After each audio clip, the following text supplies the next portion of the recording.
Bisibrumni hai phil neichi haste berenni wangala ter noisai neisiba songsajakha nadintila udaipur gumoti hangkoro Pandawo narok rangi manjagikha hasteni montrokra Dr. Manik Saha Songkha Montri Pranodit Singhorai te MLA Rampodo Jongatiano khoboi juda juda adong rok o wangala ter juda juda hukumo panda samung mosamung ni bisingtui palaijago haste berenni o ter palaimuno kitingi gobangma borok ni manjagma bondok jakha tai hasteni montrokra Dr. Manik Saha kognarna thangai hastewo Tripura lukubo songni juda juda tongdal rengdal tai hukum mukumurokni hamkrai khlaimani kogrongno sawi khnaraka bo kognar thini jonjati rokni joto babani hamkraino sikangtino o tabni hapang samung khaitong ni saka tai garo bosongni laibuma rengjak wangala ter no jangir mani ya gulono bo o kok sai khnarmani bo kognarna thangtini saka barak hakatoro luku जनजाति लुकु बसं 700 high दङ ताइ सिरि त्रिपुराव 19 टा बसं दङ आरो नि बिसिङो याक्सु लुकु बसं दङ आरो ताइ 40 टा हाइ दङ आब्रमुन हापां वारि वाइ जाइतुगि दङ केबो गमारै थांयाखै samung tangani bagai pada okra rokno 2000 ke bata rajakha tai abnoti cabinet to sidanto khai 5000 taka khlaijakha abo borlo bata rajaknani bahino takimung rebaijak joto dm rokni yago hnai abno karibo ni babayo 92% tongo borok tai 20000 ni slaibo kobang garo bosungni lukurok tongo hnai kok narakha Pandawo narangi manjak rokni bisingo montrokron karibo manjak rang montri Pranodit Singhorai MLA Abhishek Debrai MLA Jitendra Majumdar Gumoti Hangkor Kokchabdogni Kaskur Dewal Debrai Udaipur Municipal Council Chairman Shital Chandra Majumdar Gumoti Hangkor ni Police Super Dr. Kiran Kumar K Alaija Hangkor Daikol Phang Subhash Acharya Tai Tripura Garo Union ni Kaskur Subhash Marak Dagi Phang Shanti Chirang Tai Sudin Sangmal Khoboi Jodata Adok Ro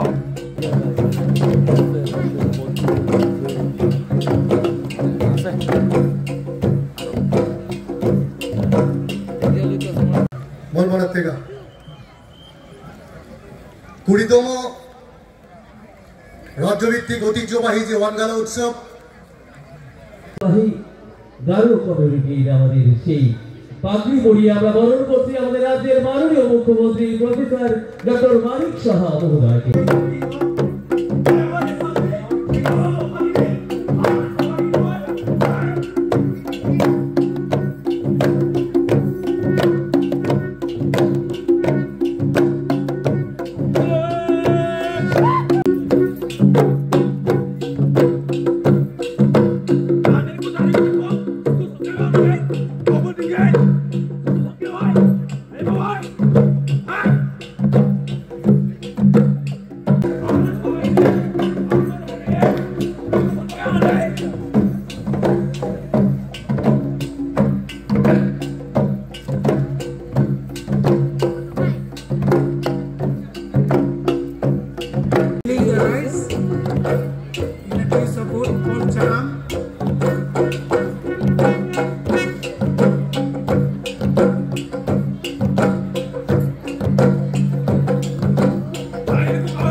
আমাদের নিজেদেরকে তো আমরা চিনতে পারি বুঝতে পারি আমাদের যে কৃষ্টি সংস্কৃতি পরম্পরা সেগুলো কিন্তু এর মধ্যেই লুকিয়ে আছে কাজে এগুলোকে কেন হারাবো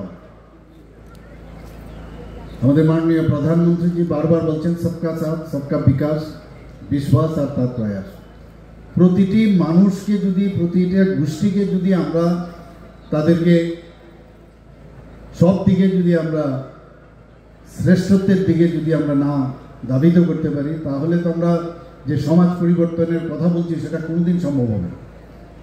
আজকে আমি সত্যিই খুব খুশি যে প্রতিবার আমি যখনই কোনো জনজাতি গোষ্ঠী আমি চেষ্টা করি 100% যাতে আমার স্যাচুরেশন আসে, যে কোনো প্রোগ্রাম থাকে আমি সেখানে যাই। তো আমার এখানে যিনি ঘোষক এখানে আছেন, যিনি মাস্টার অফ দ্য সিরিমনি, উনি বলছিলেন, ওনার কথা আমি শুনছিলাম, এবং আমার পূর্ববর্তী বক্তারও আমাদের যে গারো সম্প্রদায়ের সম্পর্কে অনেক কিছু আমাদের জানালেন, যে এটা আমরা আজকে কেন এখানে এই ওয়ানওয়ালা উৎসব, অর্থাৎ এই যে গারো জনজাতিরা আছেন তাদের প্রধান উৎসব, এবং সেটা মানে হচ্ছে নবান্ন উৎসব। এবং সেখানে ফসল তোলার পর আরাধ্য দেবতা, যাকে মিসিং সালজং বলা হয়, তার কাছে উৎসর্গ করা হয়। প্রথমে যেটা আমাদের মাননীয় মন্ত্রী বাহাদুর বলার চেষ্টা করেছেন, আমাদের মধ্যেও আছে 19-20 একটু, কিন্তু যে আগে প্রথম যে ফসল সেটা ঠাকুরের উদ্দেশ্যে সেটাকে উৎসর্গ করে তারপর নিজে খাওয়া, গ্রহণ করা। তো এই যে একটা সুন্দর আজকে এখানে দেখলাম ছোট ছোট ছেলে মেয়েরা আমাদের যারা আসাম থেকে এসছে, কি সুন্দরভাবে ওরা নৃত্য প্রদর্শনের মাধ্যমে মানে এই উৎসবকে কেন্দ্র করে কেন হচ্ছে তা আমাদের কাছে কিন্তু তারা প্রদর্শন করলেন। আমি ওনাদেরকে ধন্যবাদ দেবো, আসাম থেকে ওনারা এসছেন।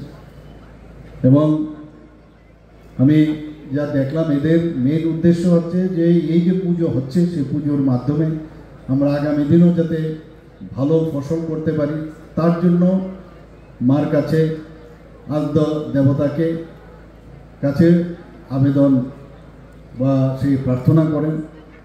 এবং এখানে বলা হয়েছে প্রায় 7 দিন ধরে আগে পুজো হতো, সেটা গিয়ে এখন প্রায় 2 দিনের হচ্ছে, আজ এবং কালকে। আমি জিজ্ঞেস করছিলাম আমাদের মাননীয় মন্ত্রীজিকে যে কত দিনের এই পুজো উৎসব, বলে 2 দিনে।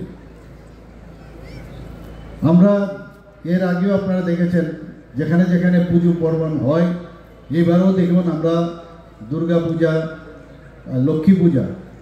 লক্ষ্মী পূজা এবং দেওয়ালি রবিবারে পড়েছে। রবিবারে পড়াতে সেই ছুটিটা কিন্তু যারা এই পুজোর সাথে যুক্ত, সেটা বাঙালি হোক জনজাতি হোক, তারা কিন্তু সেটাকে প্রপারলি সেটাকে কিন্তু এনজয় করতে পারবে না। তো আমরা ঠিক করলাম যে দুটো আলাদাভাবে, রবিবার হলে সোমবার করে আমরা এই দুটো উৎসব যেন প্রতিপালন করা যায়, তার জন্য আমরা ডিসিশন নিলাম। এই যে জনজাতি গোষ্ঠী প্রায় 700, ত্রিপুরাতে আমাদের যেটা বলা হয়েছে বা আমরা জানি যে 19টি জনজাতি গোষ্ঠী,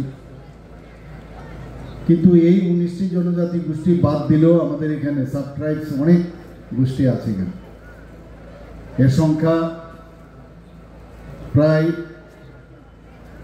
40-এর মতো আছে।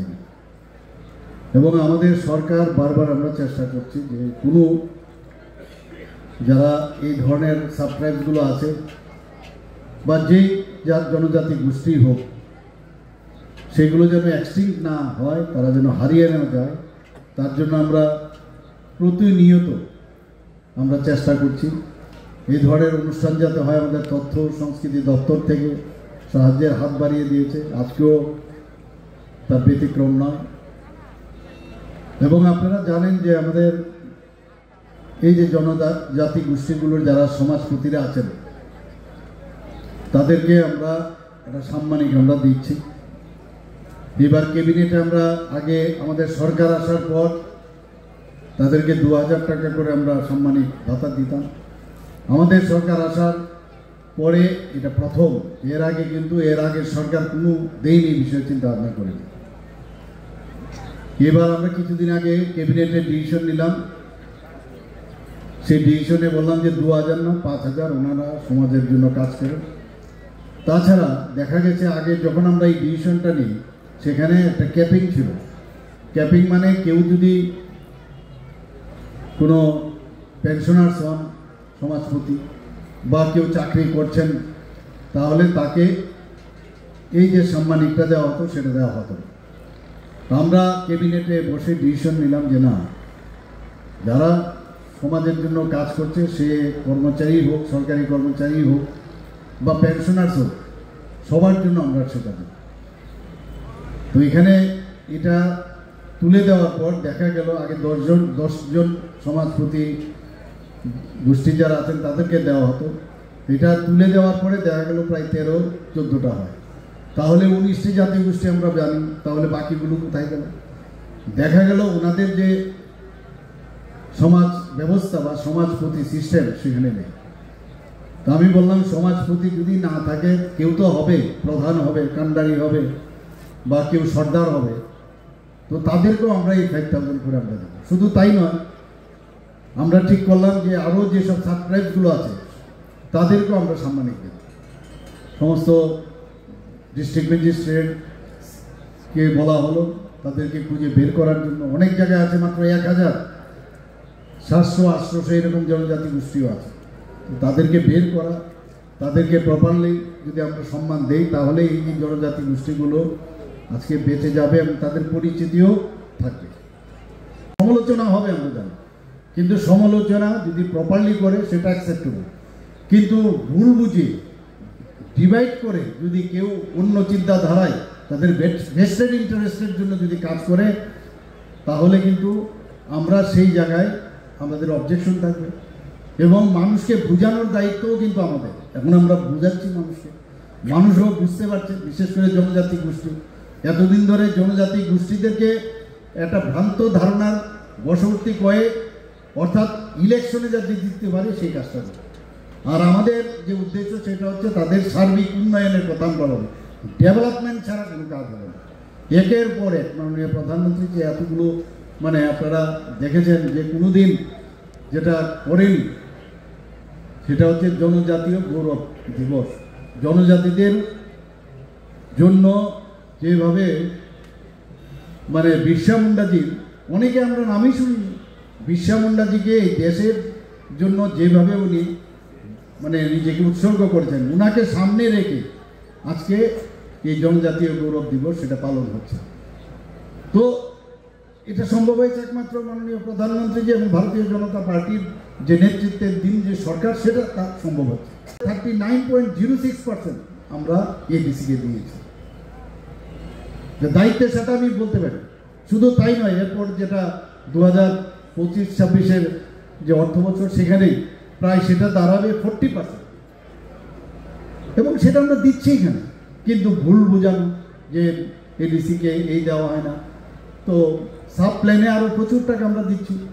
একের পরে আমরা আজকে যে প্রায় 1,400, প্রায় 1,400 কোটি টাকা আমরা ওয়ার্ল্ড ব্যাংক থেকে আমরা লোন নিয়েছি ট্রাস্টের মাধ্যমে। সেখানে সমস্ত জায়গায়, ওই জায়গায় স্কুল, ইলেকট্রিফিকেশন, সেখানে রাস্তাঘাট, তার উন্নয়নের জন্য বিভিন্ন প্রকল্প বাস্তবায়নের জন্য আমরা ওয়ার্ল্ড ব্যাংক থেকে লোন নিয়েছি, শুধুমাত্র জনজাতি উন্নয়নের জন্য। শুধু তাই নয়, এলিমেন্ট প্রজেক্টে আমরা প্রায় 1,700 কোটি টাকা নিয়েছি, সেটাও সেখানে জনজাতি অধ্যুষিত এলাকার উন্নয়নের জন্য। তাছাড়া আমরা ইন্দো জার্মান যে প্রকল্প আছে, ইভেন আমরা RIDF থেকেও নিই, সব কোটার মধ্যে আমরা দেখেছি জনজাতি। তো এই দিক দিয়ে আমরা যেভাবে আমরা চেষ্টা করছি, এবং মাননীয় প্রধানমন্ত্রী যে বারবার বলছেন যে জনজাতিদের উন্নয়ন যখন হবে তবেই সার্বিকভাবে দেশের উন্নয়ন হবে। আমিও বারবার এবং আমাদের সরকার আমরা বারবার বলি যে জনজাতিদের যদি উন্নয়ন হয়, সার্বিক উন্নয়ন হয়, কাউকে পিছনে ফেলা যাবে না, সবাইকে একসাথে চলতে হবে। এবং এখানে গারো সম্প্রদায়ের হোক বা অন্য সম্প্রদায়ের যারাই থাকে, সেখানে আমরা চাই যে তাদের পরিচিতি মানুষের কাছে আসে। আমাদের এই ত্রিপুরা এতদিন ধরে একটা ডিভাইড করে চলছে। আর আমরা বলছি জনজাতি জাতি সবাই মিলে, এখানে মণিপুরীরা আছে এবং অন্যান্য সংখ্যালঘু সম্প্রদায় আছে, সবাই মিলে যদি আমরা একসাথে কাজ করি, কারণ এই ঝগড়া জাতির মধ্যে থেকে আমাদের উন্নয়ন কোনোদিন সম্ভব হবে। আমরা একের পর এক আমরা কাজ করে যাচ্ছি, এবং আপনারা দেখেছেন যে যখনই এই যে ডেভেলপমেন্ট হচ্ছে, ডেভেলপমেন্ট তখনই হবে যখন শান্তি প্রতিষ্ঠিত হবে। আগে আমরা কি দেখতাম, নর্থ ইস্টার্ন জোনের নাম শুনলে আতঙ্কে থাকতো অনেক লোক, যেহেতু আসতো না। এর জন্য এই নর্থ ইস্টার্ন জোনে যে 8টা, প্রথমে 7টা ছিল, 7টার পরে সিকিম যোগ হয়ে এখন 8 হয়েছে, প্রধানমন্ত্রীজি নাম দিয়েছেন অষ্টলক্ষ্মী। তা আসলে তো নাম জায়গাগুলো বুঝবে, ভয়ে আসতো না মানুষ।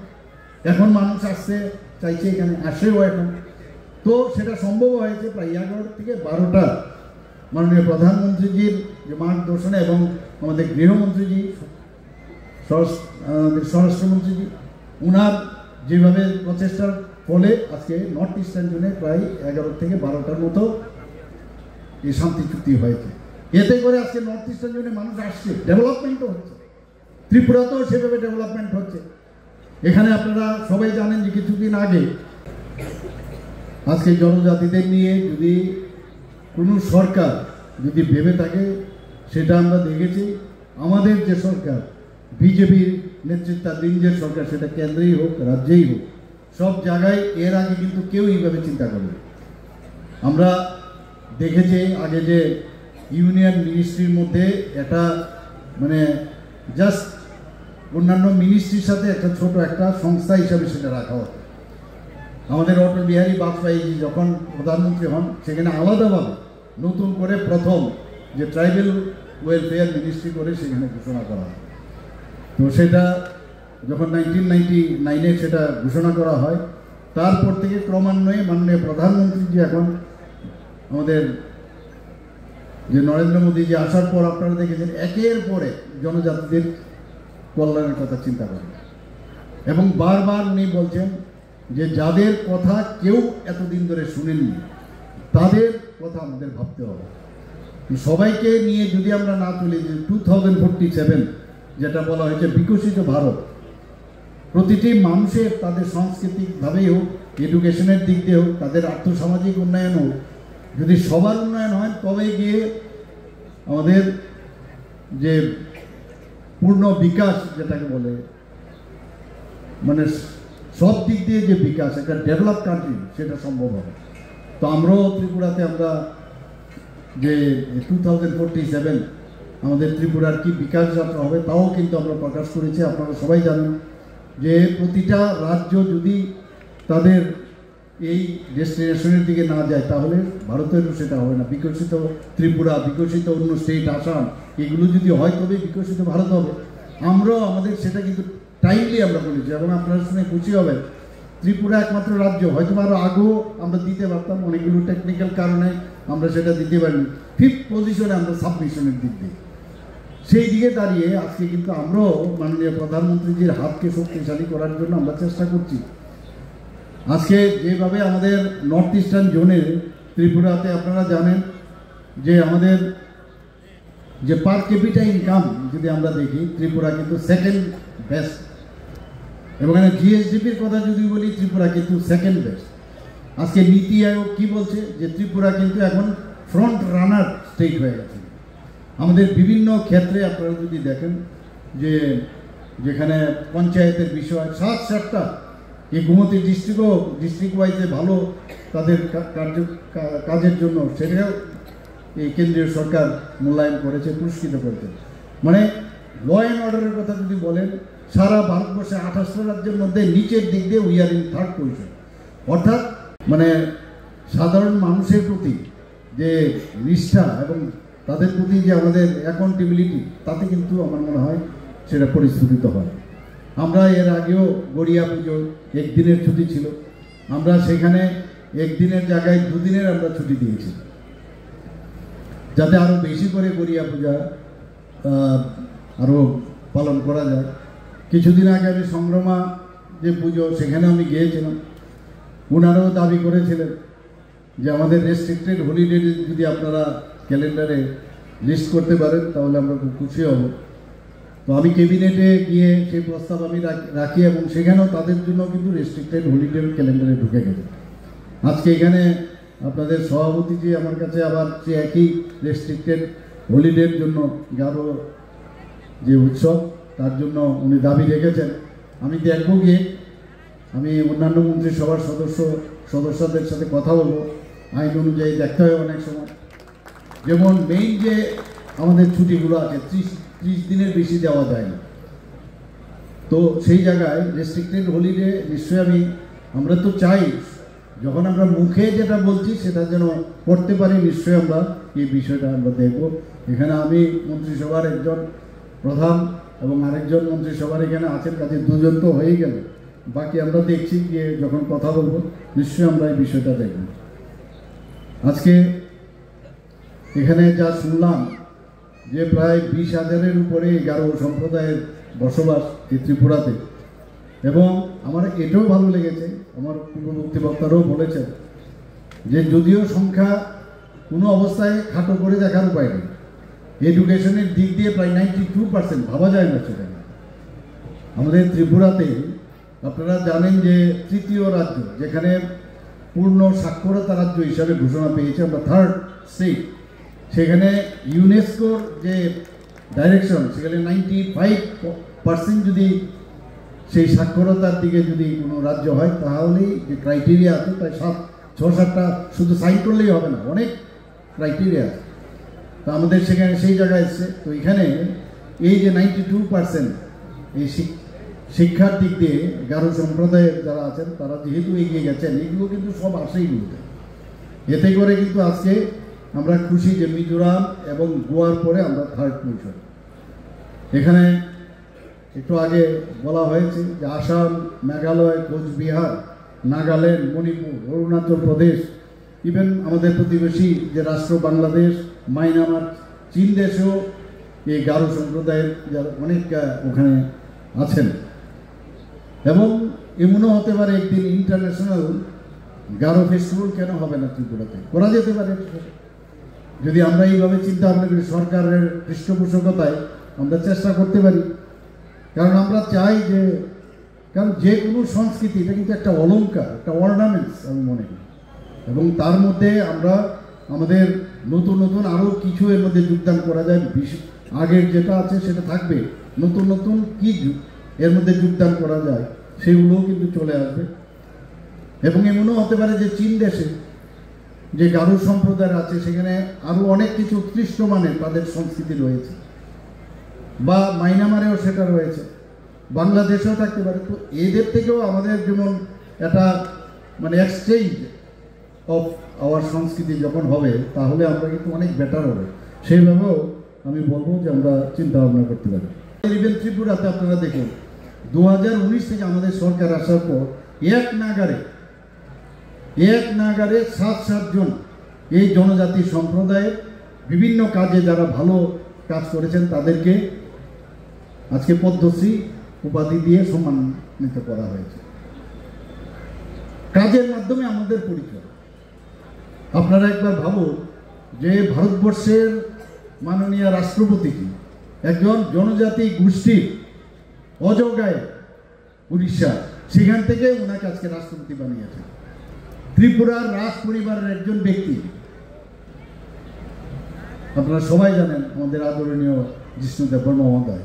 কোনোদিন ভাবা যায় যে তেলেঙ্গানার মতো একটা বড় রাজ্যের সেখানে ওনাকে রাজ্যপাল বানিয়েছেন। কাজের মাধ্যমে কিন্তু আমাদের পরিচয় একের পরে। আমাদের এখানে যেটা বলা হয়েছে, আমাদের যে বিভিন্ন যেসব আমাদের জনজাতির যে আমরা প্রকল্পগুলো করি, সেটা কেন্দ্রেরই হোক, মুখ্যমন্ত্রী জনজাতীয় উন্নয়ন প্রকল্পই হোক, সব প্রকল্পগুলোই আমরা দেখেছি অনেক সময় অফিসে গিয়ে বুঝতে পারে না কার কাছে যাবে। আমরা এবার ক্যাবিনেটে ডিসিশন নিয়ে আমরা বললাম যে না, সাব ডিভিশনাল এবং ডিস্ট্রিক্টে একজন করে শুধু টিসিএ লেভেলের সমকক্ষ লেভেলের অফিসার থাকবে, শুধু তার কাজ যারা জনজাতিদের যেসব প্রকল্পগুলো আছে সেগুলো বাস্তবায়ন করা, তাহলে সে অন্য কাজে ব্যস্ত থাকবে না। তো তার জন্য আমরা এই কাজগুলো করছি। আপনারা দেখেছেন যে আমরা এর আগেও এই এতগুলো যে একটা মাত্র এই ন্যাশনাল হাইওয়ে ছিল, কিন্তু 6টা ন্যাশনাল হাইওয়ে এখন প্রায় 45% কমপ্লিশন, এবং বেশিরভাগ এই যে ন্যাশনাল হাইওয়ের যে রাস্তাগুলো সেগুলো জনজাতি অধ্যুষিত এলাকা দিয়ে যায়। তাতে করে জনজাতিদের সেখানে যেহেতু জমি অ্যাকুইজিশন করতে হয়, সেখানে এই যে পয়সাটা কিন্তু তারাই পাচ্ছে, সেখানে অলমোস্ট সেখানে যাচ্ছে, উন্নয়নও হচ্ছে।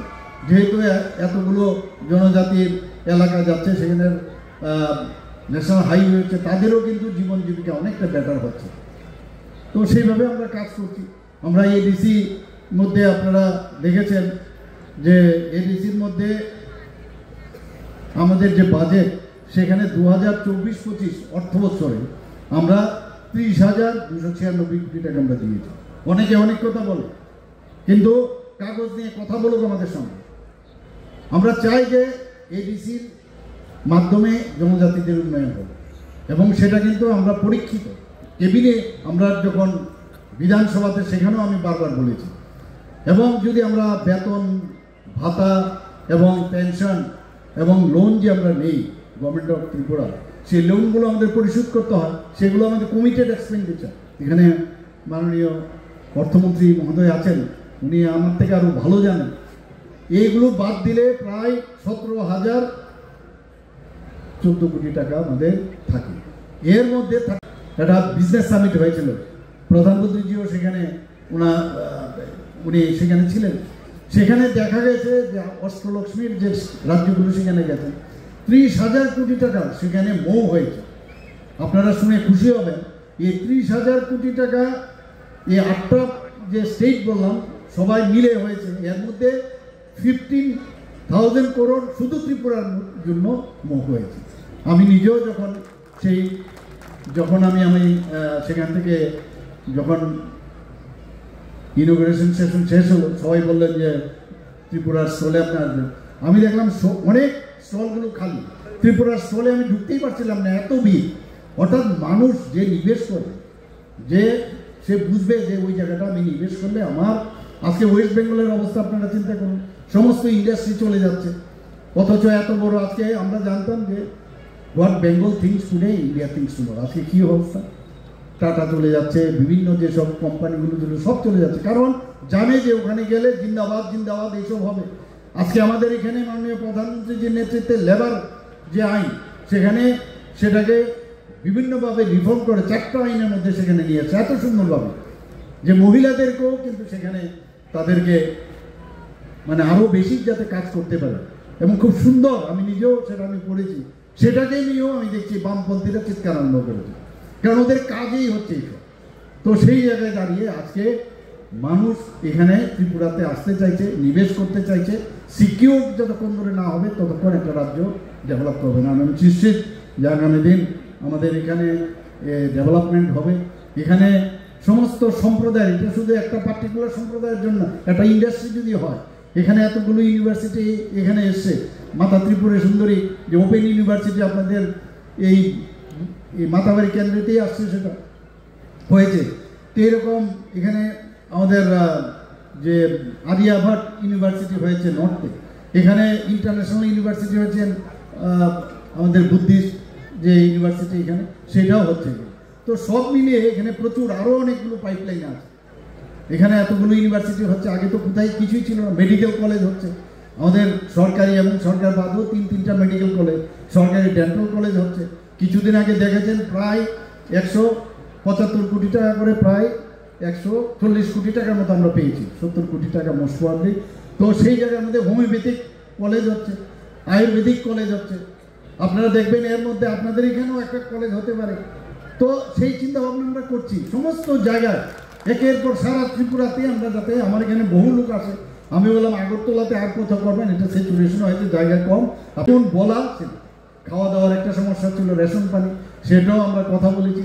আমি আমাদের যিনি ফুড মিনিস্টার আছেন ওনার সাথে কথা বলেছি, আমাদের মাননীয় মন্ত্রী যিনি ফিনান্স মিনিস্টার ওনার সাথে কথা বলি। এই যে আমাদের একটা কন্টিনিউয়াস একটা প্রসেস, যে কীভাবে জনজাতিদের প্রপারলি আমরা করতে পারি, সেই কাজগুলো কিন্তু আমরা করছি। আপনারা দেখেছেন যে এয়ারপোর্ট থেকে আসতে, আমি জানি এখানে বেশিরভাগ লোকই দেখেছেন, আমি যখন মুখ্যমন্ত্রী হই সেখানে এত বড় সুরকার সারা ভারতবর্ষ না, সারা পৃথিবীর মধ্যে নাম করা এস.ডি. বর্মন মহোদয়। এবং এই এস.ডি. বর্মন এই রাজ পরিবারেরই, বলে যে আমাদের এই রাজ পরিবারের সম্মান দেয় না। আমাদের সরকার আসার পর আমরা সম্মান দিচ্ছি, এর আগে তো কেউ সম্মান দেয়নি। সেখানে উনার মূর্তি আমরা কিন্তু প্রতিষ্ঠিত করেছি এস.ডি. বর্মনকে। কামানজীবনে এখানে একটা আইল্যান্ড ছিল, এটার নাম গোত্রহীন।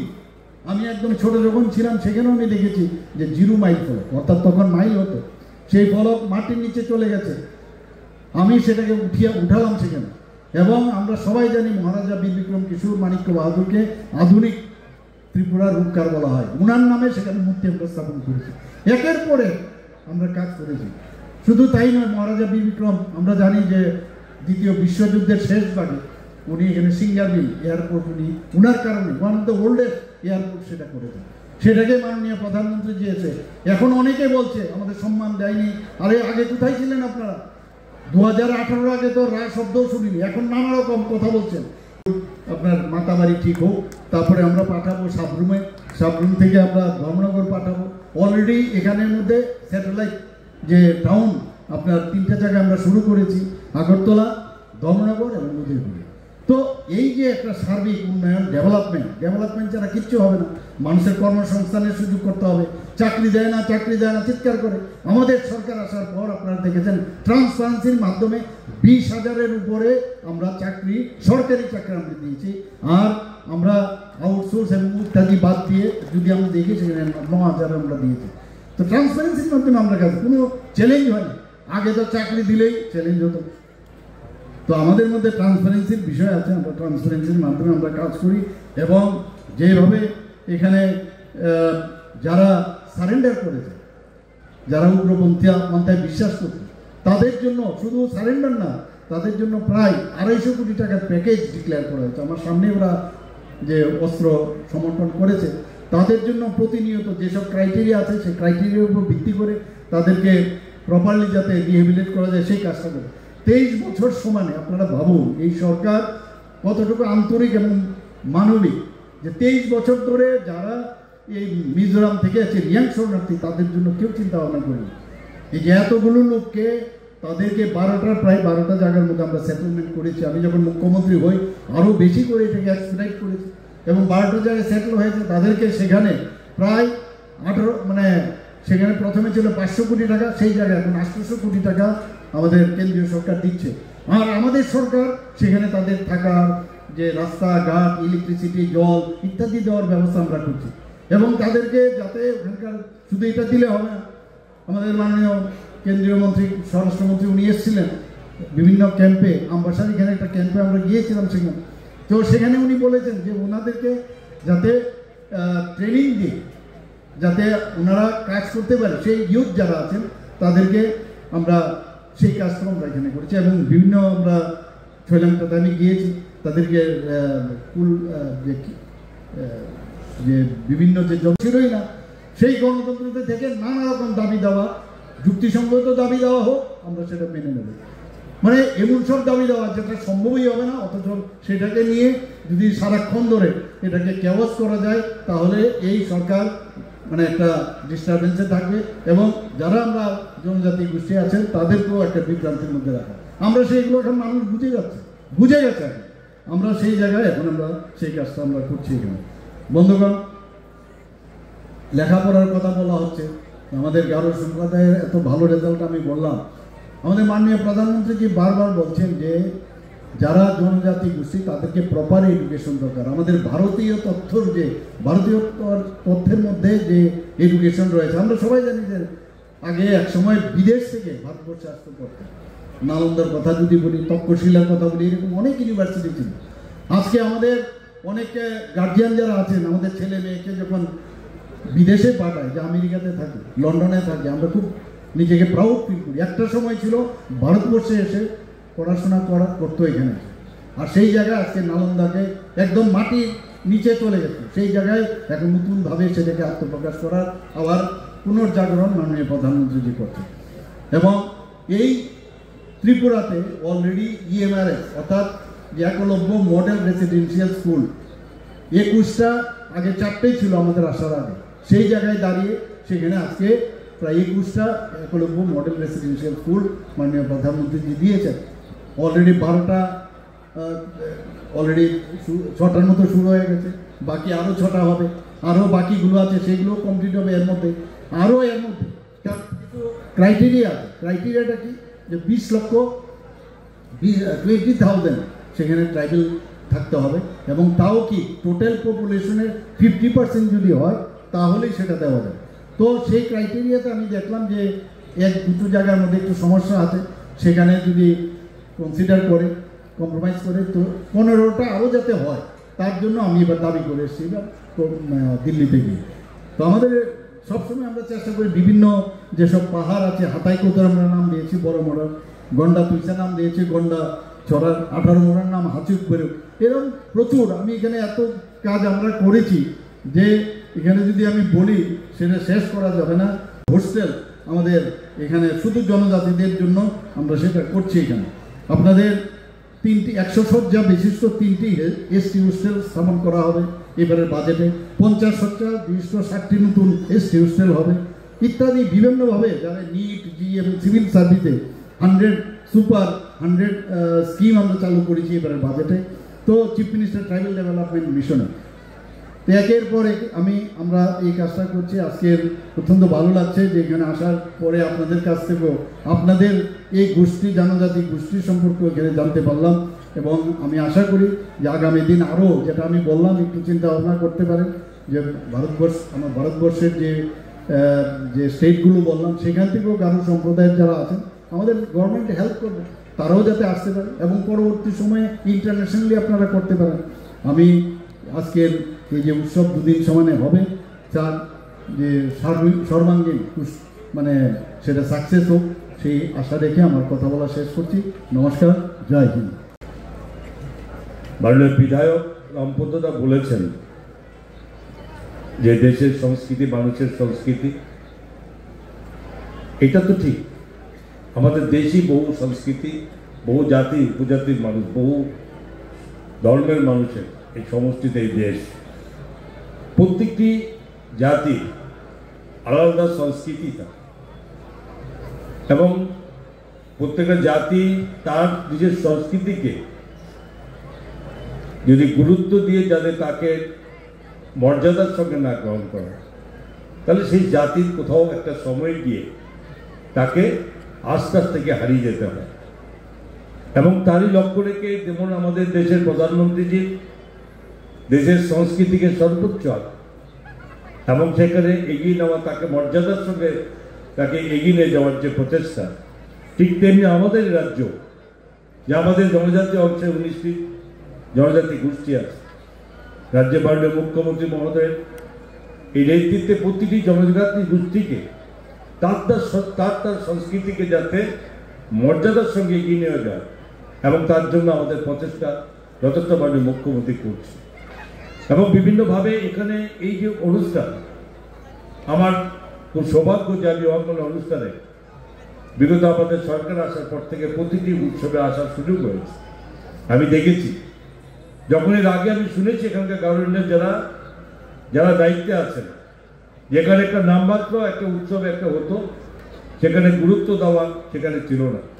সময়ের সঙ্গে সঙ্গে আমাদের সরকার আসার পর থেকে তার বৃদ্ধি এবং সেই সঙ্গে মাননীয় বিধায়কের পর থেকে এই কারণ এই যে উৎসব ওয়াগমালা উৎসব এক অন্য মাত্রায় আজকে হচ্ছে, উৎসবটা হয়। এই উৎসবে শুধুমাত্র গারো সমাজের মানুষ নয়, এই উৎসবে শুধু জনজাতি অংশের বিভিন্ন মানুষ নয়, এই উৎসবে বাঙালিদের বিশাল অংশের মানুষ এখানে যুক্ত থাকে প্রতিটা উৎসবের মধ্যে। স্বাভাবিকভাবেই কোনো উৎসব শুধুমাত্র একটি জাতিগোষ্ঠীর হতে পারে, কিন্তু সার্বজনীন তখনই বলা হয় যখন সকলে মিলে সেই উৎসবের মধ্যে অংশগ্রহণ করতে পারে। এটি আমাদের আদর্শ, এটি আমাদের পথ চলার অন্যতম অঙ্গীকার। এবং আমাদের রাজ্য, আমরা জনজাতিদের প্রত্যেকটি জনজাতি গোষ্ঠীকে যতবারই আমরা যেখানে যাই, এবং মাননীয় মুখ্যমন্ত্রী প্রতিটি উৎসবে যেখানে ওনার সুযোগ হয়, সময় হয়, সেখানে অংশগ্রহণ করার চেষ্টা উনি করেন। এবং ক্রমান্বয়ে যখন একটি দাবি আছে যে কোথাও আগে আমাদের এই সমস্ত উৎসবগুলোকে যারা সরকার ছিলেন সেখানে মর্যাদা দেওয়া হতো না, এবং সেটাকে মর্যাদার তালিকে দেখে আমাদের গত বছর মাননীয় মুখ্যমন্ত্রীর নির্দেশে যেখানে এই 19টি জনজাতি গোষ্ঠীর বিভিন্ন অনুষ্ঠান তারা করে, যেমন এখানে ওয়াগমালা উৎসব হচ্ছে, এবং তারই প্রত্যেকটি উৎসবকে যাতে আরো বেশি জাঁকজমক পাবে, যাতে আরো বেশি করে এই অংশের মানুষকে যুক্ত করা যায়, তার জন্য গত বছর আমাদের বাজেটে একটা সময়ে যে 1 কোটি টাকার মতো বাজেট ছিল, যে উৎসবগুলোকে আমরা সেগুলো দেওয়ার ব্যবস্থা হতো। মাননীয় মুখ্যমন্ত্রীর নেতৃত্বে এই জনজাতি গোষ্ঠীকে তাদের আরো বেশি করে তাদের সংস্কৃতিকে যাতে সঠিকভাবে এগিয়ে নেওয়া যায়, যাতে কেউ তাদের এই ধর্ম এই সংস্কৃতির বাইরে না অন্যদিকে না যেতে পারে, তার জন্য রেখে 1 কোটি টাকাকে 2 কোটি টাকা বাজেটে রাখা হয়েছে, যার মাধ্যমে প্রত্যেকটি উৎসবকে যাতে সঠিকভাবে তারা পালন করতে পারে। আমি এর আগেও দেখেছি অনেকে বলেছেন যারা জনজাতি হচ্ছেন, এখানে যারা গারো সম্প্রদায়ের মানুষ আছেন, যে এই সংখ্যা 20,000-এর কিছু বেশি। তবে সবচেয়ে বড় কথা, যে কোনো সমাজ বা যেখানে শিক্ষার আলোক যদি সঠিক না পৌঁছায়, তাহলে সেই জাতি গোষ্ঠী কখনো তারা মাথা তুলে দাঁড়াতে পারে না। এখানে অবশ্যই ধন্যবাদ দেব যে এই গারো সমাজের, যেখানে তাদের শিক্ষার হার প্রায় 92% থেকে আজকে তারা এখানে করছে, এটা খুব একটা মূল্যবান বিষয়। এবং যতই সংখ্যায় ছোট হোক না কেন, তাদের অগ্রগতি এবং তাদের পরিচিতি কিন্তু কোথাও থেমে থাকেনি। সরকারি কর্মচারীতে যথেষ্ট সংখ্যক সরকারি কর্মচারী আছে, পিএইচডি থেকে ডক্টর হওয়া, এবং এই সমস্ত কিছুর সঙ্গে এই গারো সম্প্রদায়ের মানুষের কিন্তু অগ্রগতি বেড়েই চলেছে। এটাও এই সমাজের অনেকটা কৃতিত্ব। এই সৃষ্টি কৃতিত্বকে ধরে রাখতে গেলে তবে একটা জিনিস একটা শুনেছিলাম আমি এর আগে আলোচনাতে, যে গারো সমাজ থেকে একটা সময়ে মানুষের কিছুটা তাদের পরিবর্তন, ধর্মের পরিবর্তনের দিকে তাদের তাদের একটা প্রবণতা আছে। আমি জানি আমাদের এই গারো সমাজে, যেখানে মেঘালয় থেকে শুরু করে, যদি বাংলাদেশে মায়ানমার থেকে শুরু করে, অন্যান্য আসাম থেকে শুরু করে, এবং শেষ পর্যন্ত বিদেশে এখন দেখা আছে তাদের তথ্য অনুযায়ী যে চীনেও তার একটা গারো সমাজের অংশ সেখানে বসবাস আছে। তো প্রশ্ন হচ্ছে, এই সমাজকে, এই সমাজ নয় শুধু, এই জাতিগোষ্ঠী নয় শুধু, লক্ষ্য থাকতে প্রতিটি জাতিগোষ্ঠী তার নিজের ধর্মকে আটকে ধরে এগিয়ে যেতে হবে, পরিবর্তন নয়। সুতরাং এই জায়গায় যদি আমরা আসতে পারি, তবে হবে আমাদের এইসব উৎসবের মূল বাস্তব। এবং এই সমাজের প্রত্যেকটি জাতির একটি আরাধ্য দেবতা থাকে। আমাদের বাঙালিদের আছে, অন্যান্য সম্প্রদায়ের আছে, গারোদের একই, যে এই প্রথম যে শস্য ফল হবে, যে ঈশ্বরের সেই গারো, সেই ঈশ্বরের সামনে তাকে শুধু না দেওয়ার পরে সেখানে তারা এটা গ্রহণ করে না। এবং এই আকাঙ্ক্ষা থাকে যে এটার পরিবর্তে যাতে তাদের এই উৎপাদিত ফসল এবং সেটা যাতে আরো বৃদ্ধি পায় এবং তাদের সেখানে অর্থনৈতিক সমৃদ্ধি বৃদ্ধি হয়, এবং এটাই তাদের চিরাচরিত কথা। এবং আশা করি এই ধরনের উৎসব, এবং আগে অনেক লম্বা করে হতো, 7 দিন 10 দিন থেকে হতো, এবং সেটা আজকের দিনে এই জায়গায় দাঁড়িয়েছে যে 2 দিন ব্যাপী উৎসব চলবে। এবং তার সঙ্গে যে এই উৎসবে কিছু প্রাচীন ঐতিহ্য আছে, 100 ডান্স ফেস্টিভ্যাল বলে এই গারো উৎসবের সঙ্গে যুক্ত আছে এটা, এবং সেখানে এখনো সে উৎসব পালন হয়। এবং আমার আশা থাকবে এই উৎসবকে 2 দিন ব্যাপী, যত ক্রমান্বয়ে রাত্রি বাড়ে তত বেশি সংখ্যা বাড়তে থাকে উৎসবের নিয়ম। এবং আমার বিশ্বাস যে 2 দিন উৎসব এবং সুন্দরভাবে এখানে হবে এবং সফল হবে। গারো সমাজের উন্নতির জন্য ঈশ্বরের কাছে এই প্রার্থনা করি, যারা আরো শক্তিশালী এই সমাজ আরো বাড়তে থাকে, এবং এই সমাজ নয় শুধু, আমাদের রাজ্যের সমস্ত যতটি উপজাতি যেখানে জনগোষ্ঠী আছে বাঙালি, যে একটা সংমিশ্রণ, যে সংমিশ্রণের প্রচেষ্টার জন্য রাজ্য সরকার মাননীয় মুখ্যমন্ত্রীর নেতৃত্বে ক্রমান্বয়ে চলেছে যে রাজ্যকে এক ত্রিপুরা শ্রেষ্ঠ ত্রিপুরা করা হবে, এবং সেটা কাউকে বাদ দিয়ে চলতে পারে না। তাই আমার আবেদন থাকবে, এবং এই গারো সমাজ ইউনিয়নকে আমার অনেক অনেক ধন্যবাদ। আমাকে বারবার প্রত্যেক বৎসরই আপনারা আমন্ত্রণ করেন, আমার সৌভাগ্য এখানে এসে আপনাদের সঙ্গে যুক্ত হওয়ার জন্য। তাই আমি সকলকে আমার আন্তরিক ধন্যবাদ, শুভেচ্ছা জানিয়ে আমার কথা বলে শেষ করছি। নমস্কার। অসংখ্য ধন্যবাদ।